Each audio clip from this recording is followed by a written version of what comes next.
नमो नमः। आप सभी का हार्दिक अभिनंदन। आइए श्री शिव पुराण के विद्येश्वर संहिता के अगले अध्याय का पाठन आरंभ करते हैं।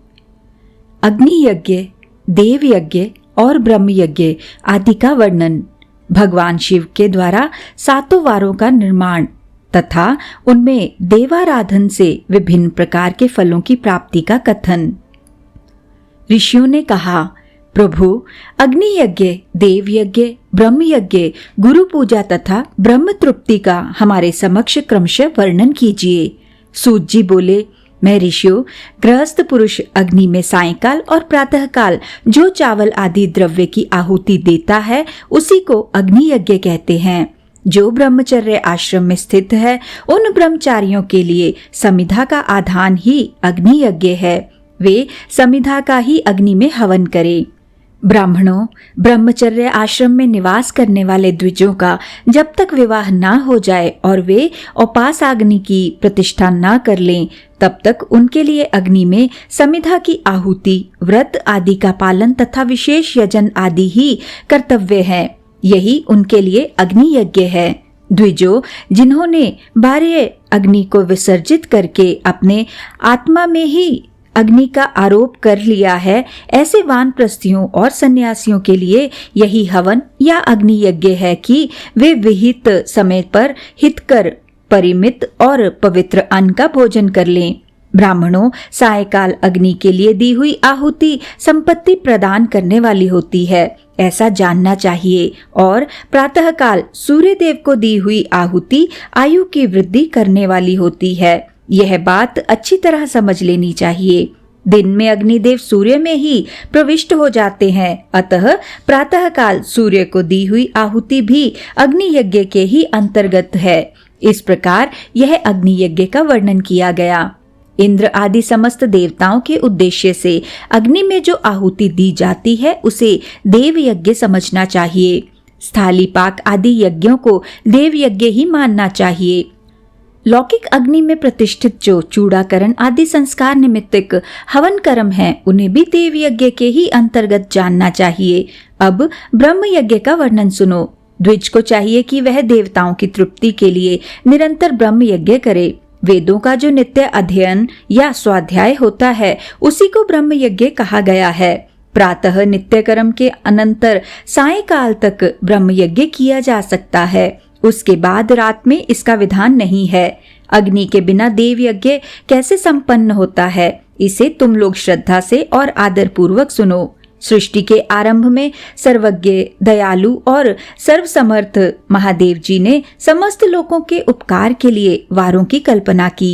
वे भगवान शिव संसार रूपी रोग को दूर करने के लिए वैद्य हैं, सबके ज्ञाता तथा समस्त औषधों के भी औषध हैं।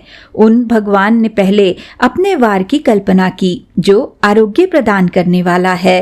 तत्पश्चात अपनी माया शक्ति का वार बनाया जो संपत्ति प्रदान करने वाला है। जन्म काल में दुर्गति ग्रस्त बालक की रक्षा के लिए उन्होंने कुमार के वार की कल्पना की। तत्पश्चात सर्वसमर्थ महादेव जी ने आलस्य और पाप की निवृत्ति तथा समस्त लोकों का हित करने की इच्छा से लोक रक्षक भगवान विष्णु का वार बनाया। इसके बाद सबके स्वामी भगवान शिव ने पुष्टि और रक्षा के लिए आयु करता त्रिलोक सत्रष्टा परमेष्टि ब्रह्मा का आयुष कारक वार बनाया, जिससे संपूर्ण जगत के आयुष्य की सिद्धि हो सके। इसके बाद तीनों लोकों की वृद्धि के लिए पहले पुण्य पाप की रचना हो जाने पर उनके करने वाले लोगों को शुभाशुभ फल देने के लिए भगवान शिव ने इंद्र और यम के वारों का निर्माण किया। ये दोनों वार क्रमशः भोग देने वाले तथा लोगों के मृत्यु भय को दूर करने वाले हैं। इसके बाद सूर्य आदि 7 ग्रहों को जो अपने ही स्वरूप भूत तथा प्राणियों के लिए सुख दुख के सूचक हैं, भगवान शिव ने उपयुक्त 7 वारों का स्वामी निश्चित किया। वे सबके सब ग्रह नक्षत्रों के ज्योतिर्मय मंडल में प्रतिष्ठित हैं। शिव के वार या दिन के स्वामी सूर्य हैं। शक्ति संबंधी वार के स्वामी सोम हैं।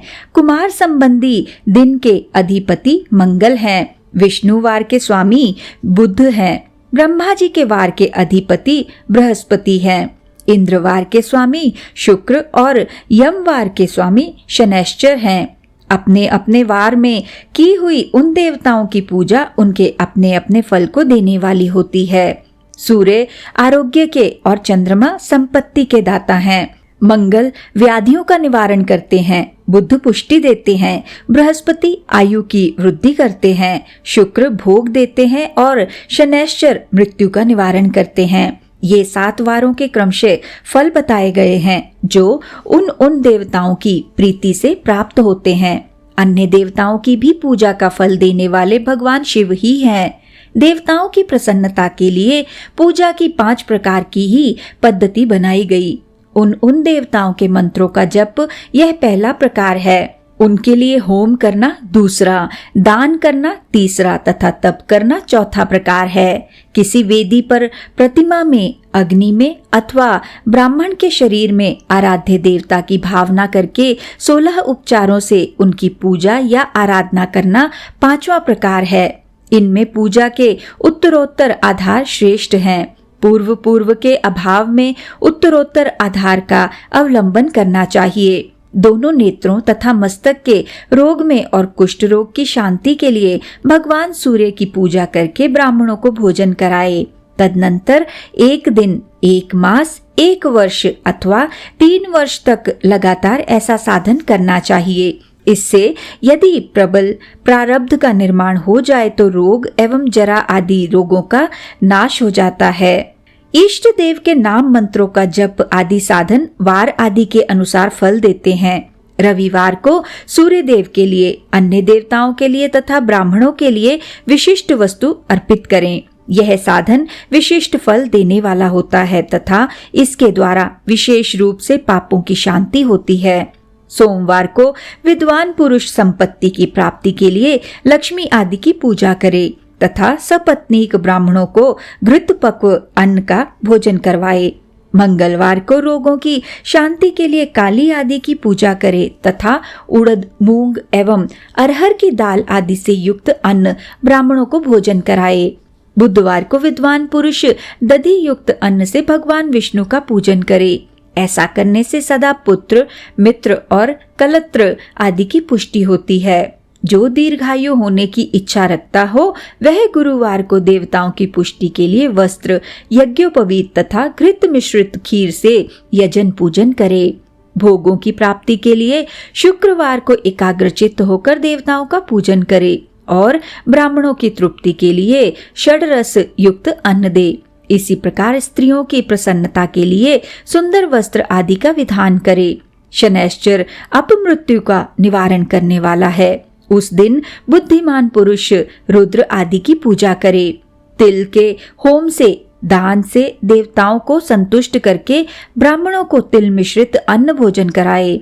जो इस तरह देवताओं की पूजा करेगा वह आरोग्य आदि फल का भागी होगा। देवताओं के नित्य पूजन, विशेष पूजन, स्नान, दान, जप, होम तथा ब्राह्मण तर्पण आदि में एवं रवि आदि वारों में विशेष तिथि और नक्षत्रों का योग प्राप्त होने पर विभिन्न देवताओं के पूजन में सर्वज्ञ जगदीश्वर भगवान शिव ही उन देवताओं के रूप में पूजित हो सब लोगों को आरोग्य आदि फल प्रदान करते हैं। देश, काल, पात्र, द्रव्य, श्रद्धा एवं लोक के अनुसार उनके तारतम्य क्रम का ध्यान रखते हुए महादेव जी आराधना करने वाले लोगों को आरोग्य आदि फल देते हैं। शुभ मांगलिक कर्म के आरंभ में और अशुभ अंत्येष्टि आदि कर्म के अंत में तथा जन्म नक्षत्रों के आने पर गृहस्थ पुरुष अपने घर में आरोग्य आदि की समृद्धि के लिए सूर्य आदि ग्रहों का पूजन करे। इससे सिद्ध है कि देवताओं का यजन संपूर्ण अभीष्ट वस्तुओं को देने वाला है। ब्राह्मणों का देव यजन कर्म वैदिक मंत्र के साथ होना चाहिए। यहाँ ब्राह्मण शब्द क्षत्रिय और वैश्य का भी उपलक्षण है। शूद्र आदि दूसरों का देव यज्ञ तांत्रिक विधि से होना चाहिए। शुभ फल की इच्छा रखने वाले मनुष्यों को 7 ही दिन अपनी शक्ति के अनुसार सदा देव पूजन करना चाहिए। निर्धन मनुष्य तपस्या, व्रत आदि के कष्ट सहन द्वारा और धनी धन के द्वारा देवताओं की आराधना करे। वह बार बार श्रद्धा पूर्वक इस तरह के धर्म का अनुष्ठान करता है और बारंबार पुण्य लोकों में नाना प्रकार के फल भोगकर पुनः इस पृथ्वी पर जन्म ग्रहण करता है। धनवान पुरुष सदा भोग सिद्धि के लिए मार्ग में वृक्ष आदि लगाकर लोगों के लिए छाया की व्यवस्था करे, जलाशय, कुआं, बावली और पोखरे बनवाए, वेद शास्त्रों की प्रतिष्ठा के लिए पाठशाला का निर्माण करे तथा अन्य प्रकार से भी धर्म का संग्रह करता रहे। धनी को यह सब कार्य सदा ही करते रहना चाहिए। समयानुसार पुण्य कर्मों के परिपाक से अंतःकरण शुद्ध होने पर ज्ञान की सिद्धि हो जाती है। द्विजो जो इस अध्याय को सुनता, पढ़ता अथवा सुनने की व्यवस्था करता है उसे देव यज्ञ का फल प्राप्त होता है। इसी के साथ आज के इस सुंदर पाठन को हम यहीं पर विराम देते हैं और अगले अध्याय के पाठन के लिए हमारे साथ फिर से जुड़िएगा। आइए शिव जी के इस सुंदर मंत्र से आज के पाठन का समापन करते हैं। ओम नमः शिवाय। ओम नमः शिवाय। ओम नमः शिवाय। ओम नमः शिवाय। ओम नमः शिवाय। ओम नमः शिवाय। ओम नमः शिवाय। धन्यवाद।